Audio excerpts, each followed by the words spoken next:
Prabowo Subianto selayaknya bergabung dengan Pak Jokowi dan Ibu Megawati menjadi tokoh bangsa atau kingmaker.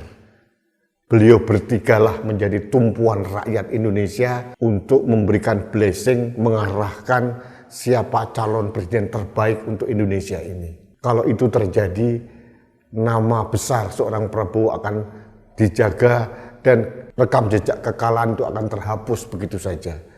Karena rakyat Indonesia akan mencatat dalam benak sejarah perjalanan kehidupan kebangsaan kita, Prabowo Subianto adalah seorang guru bangsa.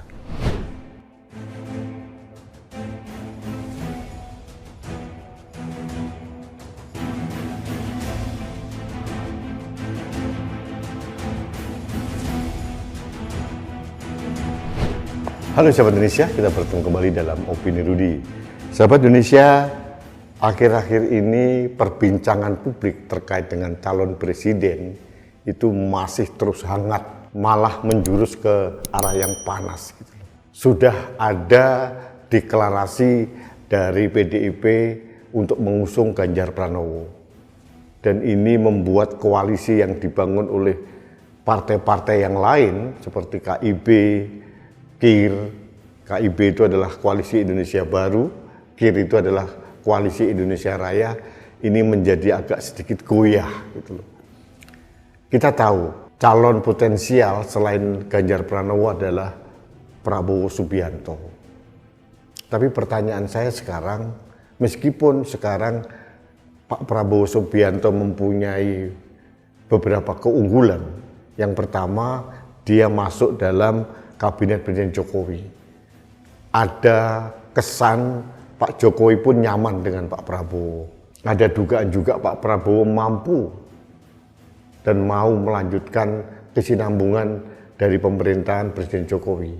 Tapi ini masih menjadi PR besar terkait dengan rekam jejak Pak Prabowo. Kalau Pak Prabowo jadi capres, pasti luka-luka lama, rekam jejak yang masih belum hilang dari ingatan rakyat Indonesia akan bermunculan kembali. Dan ini menurut saya sangat menjadi weakness point dari Pak Prabowo. Di samping kelebihan-kelebihan tadi, kelemahan mendasar dari Pak Prabowo adalah rekam jejak. Ini sesuatu yang tidak bisa kita pungkiri. Yang kedua adalah dari segi usia dan kesehatan. Pak Prabowo saat ini sudah 72 tahun. Tahun depan beliau akan menginjak usia 73 tahun. Dan kesehatan pun kalau kita melihat dari jalan beliau itu sudah tidak terlalu kokoh seperti Prabowo zaman menjadi Danjen Kopassus dulu. Tapi ini proses alami, proses wajar, penuaan dari manusia. Tempaan hidup yang diterima Pak Prabowo mungkin membuat fisiknya beliau tidak sekukuh itu lagi. Dan satu hal lagi yang menjadi catatan buat Pak Prabowo adalah Pak Prabowo ini bagi kalangan milenial dan generasi Z itu termasuk tokoh yang old school, tokoh lama. Pola pemikirannya, mindsetnya pun lama. Jadi beliau dianggap tidak terlalu nyambung dengan pola pemikiran generasi milenial maupun generasi Z yang harus diberikan catatan bahwa kelompok milenial termasuk generasi Z nanti itu mencapai 60% lebih pemilu tahun 2024 nanti. Kita tahu tidak usah meragukan nasionalisme seorang Prabowo Subianto. Beliau orang hebat, tapi harus diakui menurut saya Pak Prabowo belum mempunyai kapasitas yang cukup untuk menjadi pengganti Presiden Jokowi. Kelebihan-kelebihan dari seorang Prabowo Subianto menurut saya, beliau itu layak dijadikan tokoh bangsa atau guru bangsa atau kingmaker. Bersama Pak Jokowi, bersama Ibu Megawati itu satu level, satu jajar. Ketokohan seorang Prabowo sampai pada level itu. Dan menurut saya sebaiknya seorang Prabowo Subianto tidak lagi mencapreskan diri karena berpotensi tidak menang. Kalau Pak Prabowo kalah lagi, ini akan menjadi catatan buruk bagi perjalanan hidup seorang Prabowo. Tahun 2009 sebagai cawapres, Megawati Soekarno Putri kalah oleh SBY Budiono. Tahun 2014 menjadi calon presiden berpasangan dengan Hatta Rajasa kalah oleh Pak Jokowi dan Pak Yusuf Kala. Tahun 2019 pun berpasangan dengan Sandiaga Uno kalah oleh Pak Jokowi dengan Ma'ruf Amin. Jadi perjalanan kekalahan, rekam jejak kekalahan ini jangan sampai menjadi catatan kehidupan seorang Prabowo. Jadi saran saya, dengan ketokohan seorang Prabowo yang luar biasa, dengan pendukungnya yang cukup banyak, mempunyai partai yang solid, Pak Prabowo Subianto selayaknya bergabung dengan Pak Jokowi dan Ibu Megawati menjadi tokoh bangsa atau kingmaker.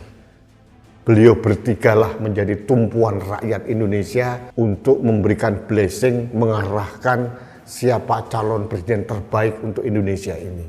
Kalau itu terjadi, nama besar seorang Prabowo akan dijaga dan rekam jejak kekalahan itu akan terhapus begitu saja. Karena rakyat Indonesia akan mencatat dalam benak sejarah perjalanan kehidupan kebangsaan kita, Prabowo Subianto adalah seorang guru bangsa, bukan seorang yang selalu kalah. Ini yang saya ingin sampaikan. Sekali lagi, ini adalah saran pribadi saya karena saya respect dan saya menghormati seorang Prabowo Subianto. Mungkin kalangan terdekat beliau tetap mendorong untuk menjadi calon presiden, tapi selayaknya kalau kita memberikan analisis secara personal, menurut saya daripada mencapreskan diri, menurut saya Pak Prabowo jauh lebih baik meningkatkan derajat dan level kebangsaannya menjadi guru bangsa atau kingmaker bersama Pak Jokowi, bersama Ibu Megawati Soekarno Putri. Kalau tiga trio guru bangsa ini bersatu, bagi rakyat Indonesia itu luar biasa. Pak Prabowo cukup mengendorse, mendukung Ganjar Pranowo, kemudian Pak Prabowo bisa menitipkan calon wakil presiden terbaik yang bisa mendampingi Ganjar Pranowo. Ini menurut saya sesuatu yang harus dipertimbangkan dengan serius oleh Pak Prabowo dan keluarganya maupun lingkungan terdekatnya, karena saya tahu persis Pak Prabowo sangat mencintai Indonesia. Pak Prabowo mempunyai darah nasionalisme yang sangat kuat. Dan terakhir saya tekankan kembali bahwa ketokohan seorang Prabowo akan terangkat derajatnya, menghapuskan rekam jejak kelam yang dulu pernah dijalani dalam kehidupan seorang Prabowo Subianto. Ini saran saya, opini saya secara objektif, karena saya menghormati sosok seorang Prabowo Subianto. Beliau mempunyai kualifikasi menjadi seorang tokoh bangsa, guru bangsa, dan kingmaker bagi perjalanan kebangsaan Indonesia di masa yang akan datang. Sahabat Indonesia, itu opini saya terkait dengan Pak Prabowo. Mudah-mudahan ini diterima dengan objektif, tidak ada hard feeling saya, tapi ini adalah murni saya dalam upaya menjaga Indonesia. Terima kasih sahabat Indonesia, kita bertemu kembali dalam Opini Rudi selanjutnya. Salam satu Indonesia, salam Pancasila, saya Rudi S. Kamri.